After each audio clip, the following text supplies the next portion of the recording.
Hey guys, welcome back to another video. Today we're going to be talking about the Rawm ES21 Pro. This mouse was sent out to me by Rawm. This will not change my thoughts on opinions on this mouse. So let's get into the review. So first off, this is the box. And then there is some accessories in the box. Just nothing crazy, just some grips. You get your black braided USB-C cable, and then you get your 8K dongle. Let's get into the specs of the mouse. So this does come with a PAW 3950, a Nordic 552 840 MCU, and this does support, as I said, up to 8K polling. I want to make it clear that all my testing was on 2K polling. My PC just cannot do 8K polling. In terms of clicks, this does come with Ratio opticals. I'll give you a sound test.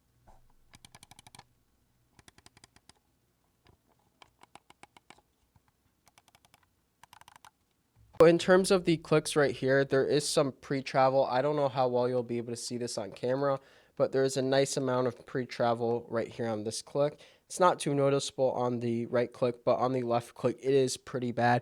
When I was playing in game, so it did affect me on, let's say, COD when I was using a shotgun, just the way I put my finger down. I was definitely messing up shots as well on Apex, so I just want to be clear, my unit does have pre-travel, and this could be an issue. In terms of the scroll wheel and side buttons, I had no issues with the positioning or just the performance of them. In terms of coding on this mouse, I did put grips on the clicks, but it wasn't necessary. This is a pretty decent coating on this mouse, so I don't think you need grips. There are in the box, so yeah, I would call this a pretty good coating. Nothing more in the coating. In terms of stock skates, as you can see, there's a lot of area for the stock skates. Unfortunately, you only get one pair in the box, and I had to take mine off to test if there was base wobble, which there wasn't, thankfully, but I always test my mice for base wobble. So they were the type of mice where if you remove them, you just can't get them back on. They will just be like kind of messed up and mushy, but they were really good, solid stock skates. So if you do buy this mouse, you will not have to take off the stock skates, but I do think they should include an extra pair in the box. In terms of weight, this is advertised at 47 grams. My unit was 49 grams with these stock skates, but it'll probably be the advertised 47 grams if you use dots.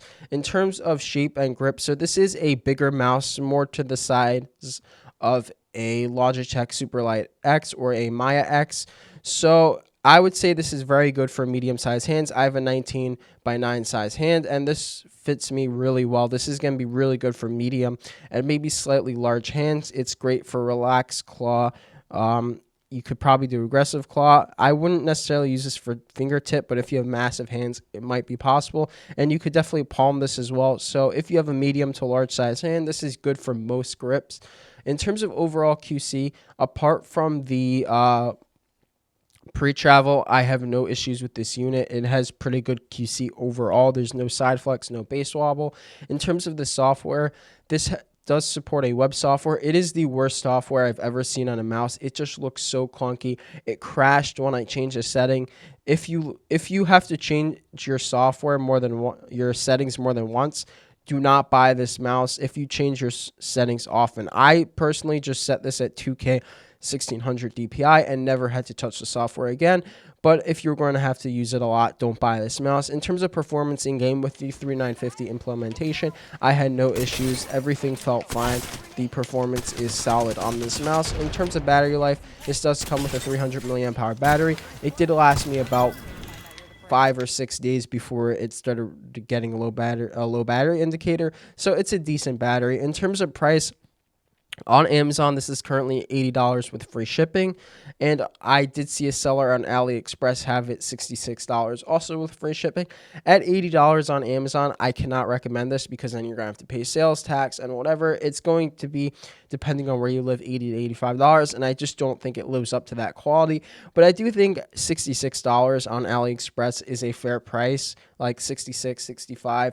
I just think the pre-travel kind of ruins the mouse, and if you most people are not going to want pre-travel, so it makes this mouse hard to recommend. I don't know if every unit will have it, but I can't really speak for that.